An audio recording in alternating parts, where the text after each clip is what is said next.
E cada pessoa, dentro dessa especificidade, lida, sofre e aguenta as mazelas dessa doença de uma maneira diferente.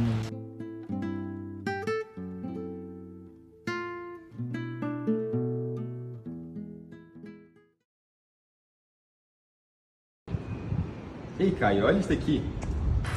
Uma criança chega ao pronto atendimento vítima de múltiplas fraturas. Uma simples radiografia pode determinar se é o caso de uma histogênese imperfeita ou de maus tratos infantil. Pô, que legal, cara. É o doutor Imagem. Eu nunca tinha pensado nisso que ele falou, não. Algumas doenças deixam pistas antes mesmo do diagnóstico. Você saberia reconhecê-las? Na osteogênese imperfeita, a imagem não mostra apenas fraturas. Ela pode mostrar padrões de fragilidade que podem acometer todo o esqueleto. Na osteogênese imperfeita, o problema começa antes mesmo da fratura, sendo uma condição genética causada por mutações em genes responsáveis pela produção do colágeno tipo 1. Como o colágeno tipo 1 é fundamental para a resistência dos ossos, essas alterações acabam deixando os ossos mais frágeis e com risco maior de fraturas. E é justamente esse detalhe que muda tudo. Esse paciente que acabou de sair daqui, ele traz um dos principais diagnósticos diferenciais da pediatria. Vocês já tinham visto isso antes? Nunca, doutor. Você está em qual período? Estou no oitavo. E você? No quarto. Cabe vocês aprenderem que nem toda fratura por recorrência significa a mesma coisa.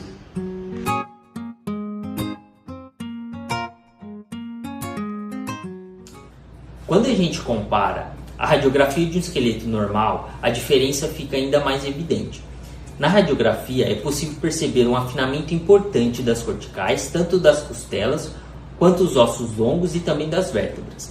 Um detalhe importante é que o osso perde a sua definição estrutural, o trabeculado fica menos denso, menos organizado, dando um aspecto mais frágil ao esqueleto.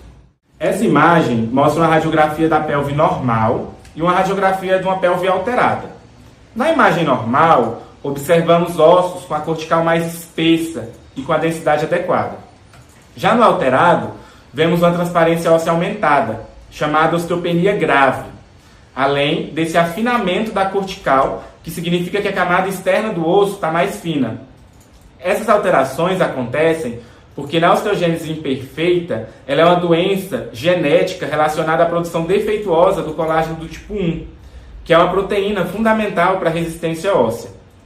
Então, como consequência, os ossos ficam mais frágeis, menos densos e mais susceptíveis a fraturas e essas deformidades visíveis na radiografia. Na osteogênese imperfeita, a radiografia não mostra apenas fraturas. No crânio, por exemplo, um dos achados mais importantes são os ossos vornianos, que são pequenos ossos acessórios localizados nas suturas do crânio. Quando eles aparecem, em grande quantidade, acabam formando aquele padrão em mosaico, bem característico da doença. Mas o crânio não é o único local que guarda pistas da doença. A osteopenia também afeta a coluna vertebral, que nesse caso deixa as vértebras mais frágeis com aspecto em moldura, sendo possível notar na imagem ao lado. Além disso, em casos mais avançados, podem surgir deformidades, como vértebras bicôncavas, ou como na imagem, múltiplas fraturas por compressão tóraco-lombar, diferente do padrão observado na radiografia normal ao lado. Nos ossos longos, as fraturas recorrentes levam a deformidades progressivas. Um exemplo clássico é o fêmur encajado de pastor, como a gente pode ver na imagem acima, que ocorre por fraturas mal consolidadas, gerando um arqueamento progressivo inválido. Outro achado é a tíbia em sabre, que é marcada por um arqueamento anterior acentuado, deixando o osso com aparência semelhante a uma espada curva, assim como está nessa imagem ao lado. Essas alterações não são apenas radiológicas, elas impactam diretamente a mobilidade e a qualidade de vida do paciente.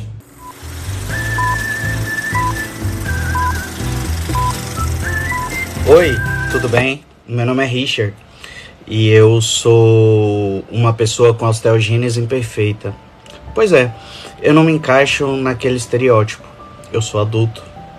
eu tenho mais de 1,5 m e eu não tenho a esclera azulada. Isso tudo para te falar que a osteogênese imperfeita, ela também tem vários fenótipos, né? Ela tem vários tipos. O meu tipo é o tipo 5, é um tipo raro.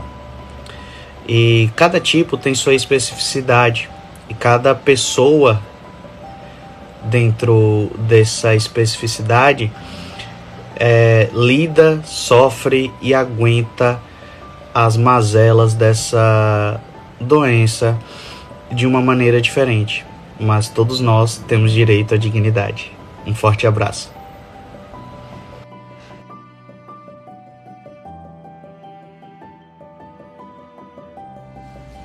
E algumas dessas alterações deixam marcas muito específicas na imagem.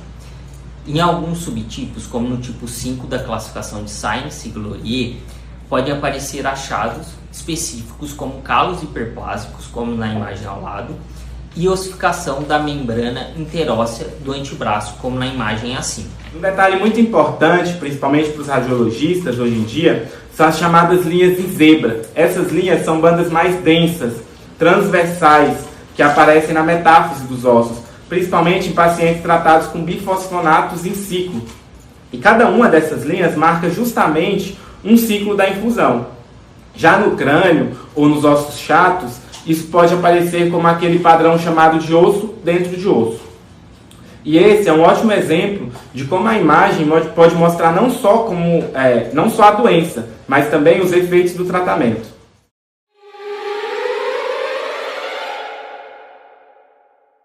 Enquanto na osteogênese imperfeita vemos osteopenia difusa e ossos bornianos, nos maus tratos são mais comuns fraturas específicas, como as fraturas bilaterais em canto, como a gente pode ver nas setas, na face medial do fêmur distal e a fratura em alça de balde, da tíbia distal, as quais são um alerta para o abuso infantil. Entre os achados mais sugestivos de maus tratos infantis estão as fraturas metafisárias clássicas, especialmente nas extremidades dos ossos longos, além das fraturas de arcos costais posteriores e as fraturas cranianas complexas. E essas fraturas cranianas podem cruzar os arcos, as suturas, como a gente pode ver na imagem. Na osteogênese imperfeita, em casos leves, é de difícil diagnóstico muitas vezes. Então, sendo necessário alguns exames complementares, como densitometria óssea, alguns testes de DNA, mas mesmo assim, o padrão ouro ainda continua sendo a radiografia. Vocês conseguiram entender? Entendi. No começo eu realmente pensei que era só uma radiografia com múltiplas lesões. Mas agora eu entendo que o diagnóstico diferencial pode mudar completamente a vida do paciente. Sem dúvida. Por isso é importante reconhecer os principais padrões radiográficos da osteogênese imperfeita, né? Porque assim você evita erros de diagnóstico e você consegue ter um manejo adequado para o paciente.